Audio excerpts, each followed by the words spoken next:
Bonjour, bienvenue sur la chaîne de la FFBG pour une nouvelle vidéo. Aujourd'hui, on parle du timing. Alors, qu'est-ce que le timing? Eh bien, c'est tout simplement votre capacité à faire se déplacer les pions sur le board de façon à mettre en œuvre de manière optimale votre plan de jeu. Alors, forcément, quand on parle timing, on pense au backgame et lorsqu'on joue un backgame, c'est évidemment un concept sur lequel il faut être très attentif, mais on va voir que le timing, c'est important, quel que soit votre plan de jeu. Alors, pour illustrer tout ça, je vous propose une série de positions. On va balayer plein de plans de jeu différents et on va regarder à chaque fois, on va être attentif au timing, comment se donner le meilleur timing pour mettre en œuvre nos plans de jeu. Et donc, ça commence tout de suite avec cette position. On est rouge, le vidéo est parti, on est en partie libre et on a 5 et 3 à jouer. Donc, comme d'habitude, prenez le temps de faire pause. Que faites-vous? Et on se retrouve juste après pour discuter de la position. Alors, dans cette position, l'objectif pour nous, il est assez clair. On a une confortable avance à la course. On a juste envie de ramener tous nos pions pour commencer notre bear-off. Et la difficulté dans ce type de holding game, ça va être essentiellement de nettoyer ici le midpoint. Notez qu'on a une petite encre en 11 ici qui peut nous servir de point d'appui, mais qui n'est pas tout à fait également évidente à nettoyer. Et justement ici, avec ce 5 et 3, eh bien, on peut casser ici notre point 11, nettoyer notre point 11. Alors certains joueurs sont un petit peu réticents à jouer ce jeu parce qu'ils se disent c'est dommage, je bloquais les 6, je bloquais double 6 de l'adversaire, et puis ce point il peut me servir de point d'appui pour faire passer les points du midpoint. Alors notez que bloquer double 6, c'est pas tellement notre problème. Nous, on a une grosse avance ici. On veut surtout rentrer les pions sans laisser le moindre blot et si possible, même sans laisser un shoot indirect. Et les deux pions qui vont être très difficiles à rentrer, c'est les deux premiers pions ici du midpoint. Et là, il faut qu'on fasse un double si on ne veut rien laisser. Et justement, avec ce jeu, en jouant 5 et 3 de cette façon, eh bien là, on se crée un excellent timing, puisque on va pouvoir jouer avec ces deux pions là, avec ces 4 pions là, avec ces 3 pions là. Donc on va avoir énormément de temps pour attendre un double qui nous permet de ramener sans prendre le moindre risque ces pions. Double 6, double 5, double 4, double 3 et même double 2, ça va être des jets qui vont nous permettre de ramener en toute sécurité ces pions. Et que nettoyer ici cette encre, c'était déjà un problème. Donc ce jeu, il a deux vertus, il résout un problème et il vous donne tout le temps nécessaire pour résoudre votre second problème. Donc c'est le meilleur jeu et de loin dans cette position. Allez, position suivante, on joue toujours un holding game, mais cette fois-ci les rôles sont inversés. On défend avec les rouges du point 3, on a double 4 à jouer. Alors que faites-vous? Bien, alors un très bon adage au backgammon dit que lorsque l'on est en avance, il faut courir, et lorsqu'on est en retard, comme ici, il faut rester au contact. Donc ici, si on reste au contact, on peut avec ce double 4, par exemple, faire les portes 3 et 2 et constituer ainsi un board de 5 portes qui va rendre toute frappe fatale.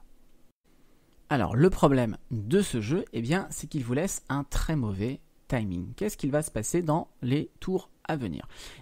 Probablement peut-être que Noir va juste jouer avec ces 3 pions ici. Vous n'allez pas avoir de frappe et le tour d'après, vous allez devoir déjà casser votre midpoint et donc du coup perdre du contact et laisser la voie libre à Noir pour amener gentiment ses pions en vous laissant peut-être une frappe indirecte.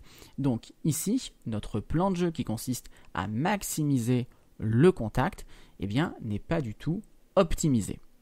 Ici, avec ce jeu, on ne va pas pouvoir, dans la durée, maintenir du contact. Donc ce n'est pas la bonne idée. La bonne idée ici, c'est de jouer 22-18 deux fois, justement pour créer un vis-à-vis à une distance de 6 avec le midpoint. Ça va être très difficile pour Noir de nettoyer ce point. Alors certes, ici, on perd du contact. Il va peut-être passer les pions en attendant éventuellement de faire un double, mais là il a très peu de tours pour faire ce double. Et nous, à contrario, on va pouvoir jouer avec nos autres pions. On va pouvoir par exemple ici faire le point 3. Dans les tours à venir, on va pouvoir jouer avec ces pions et ceux-là, mais le contact ici direct, il va être maintenu beaucoup plus longtemps et donc on a un meilleur timing pour mettre en œuvre notre plan de jeu. Position 3 maintenant, encore un holding game, vous avez 5 et As à jouer. Alors dans ce type de position, on voit beaucoup de joueurs qui sont assez frileux pour quitter l'ancre. Et ici avec 5 et As, ils se disent je peux encore jouer à l'intérieur sans casser mon board, donc je vais encore attendre un tour. Le problème, c'est que la plupart du temps ici, vous n'allez pas avoir de frappe. Et le tour d'après, si vous ne faites pas un 5 ou un 6, eh bien vous allez devoir casser votre board. Et donc ça c'est extrêmement dommageable puisqu'en cas de frappe ultérieure, eh bien la frappe sera beaucoup moins gênante pour l'adversaire. Lorsque vous avez votre board fermé, la frappe peut être fatale. Si votre board est ouvert, eh bien l'adversaire la craint beaucoup moins. Donc ici, vous devez améliorer votre timing. Avec le 5, il faut sortir pour vous donner un pion de jeu, ce qui va vous donner le temps de conserver votre board intact en espérant peut-être une frappe. Alors certes, parfois, votre adversaire va faire point sur tête. Certains vont craindre les gammons, ici il n'y en a pas non plus beaucoup, mais votre meilleure chance c'est de garder votre board intact. Donc là il ne faut pas hésiter à sortir. Avec l'As, on peut éventuellement ici rentrer le pion. Allez, on change de plan de jeu, cette fois-ci on passe à un blitz. On a 6 et 2 à jouer, le blitz est presque mené à bout, donc que faites-vous avec ce 6 et 2 ? Alors ici, pour écraser définitivement l'adversaire, on pourrait frapper avec le 2, et donc le 6 est forcé. On aurait ainsi, si noir ne rentre pas, le tour d'après, les 2, les 3 et les 9 pour fermer. Alors le problème de ce jeu, c'est que lorsque noir fait un 4, ce qui arrive presque une fois sur 3, eh bien on va se retrouver avec 2 pions pris derrière le prime de 4, et ça va être extrêmement compliqué de les sortir. Et notez que même si on n'est pas frappé, eh bien les 2 et les 3 qui permettent de couvrir ici le point 4, ce sont aussi les 2 et les 3 qu'on aimerait jouer de l'arrière pour préparer la sortie. Et donc si on ferme le board, eh bien il n'est pas garanti qu'on ait tout à fait non plus le temps pour sortir le dernier pion. Donc on voit que dans les deux cas de figure, ça va être compliqué. Donc ici, il vaut mieux gentiment sortir le pion. Si noir fait un 4, de toute façon les 4 sont mauvais avec les deux options. Ici, on va simplement moins gagner de gammon, mais on est toujours favori. Et lorsque noir ne fait pas de 4, eh bien on va pouvoir dérouler notre blitz avec les 2, les 9 et les 12. On va pouvoir de nouveau attaquer, puisqu'ici on s'est donné des pions de jeu pour refaire circuler tous nos pions.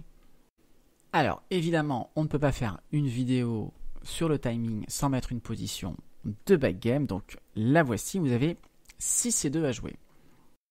Alors ici, ceux qui ont été tentés de frapper et de couvrir, eh bien c'est une très grave erreur, puisqu'ici c'est complètement illusoire de penser qu'on peut même jouer un contre-prime ou mener un blitz.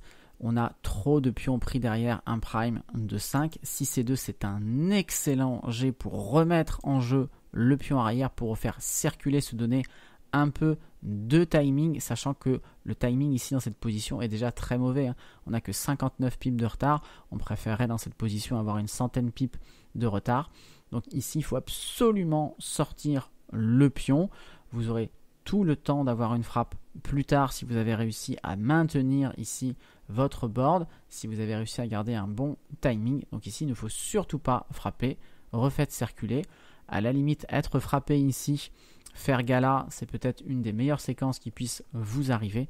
Mais donc, le backgame, assurez-vous de refaire circuler un maximum vos pions pour garder ce double ancrage aussi longtemps que possible pour avoir des frappes avec un board intact. Allez, dernière position de cette vidéo, on change de thème. Ici, on joue un prime contre prime. On attend désespérément un 6. Il ne vient pas. Et là, on a tiré 2 et As. Alors, que fait-on? Comment peut-on optimiser ce 2 et As?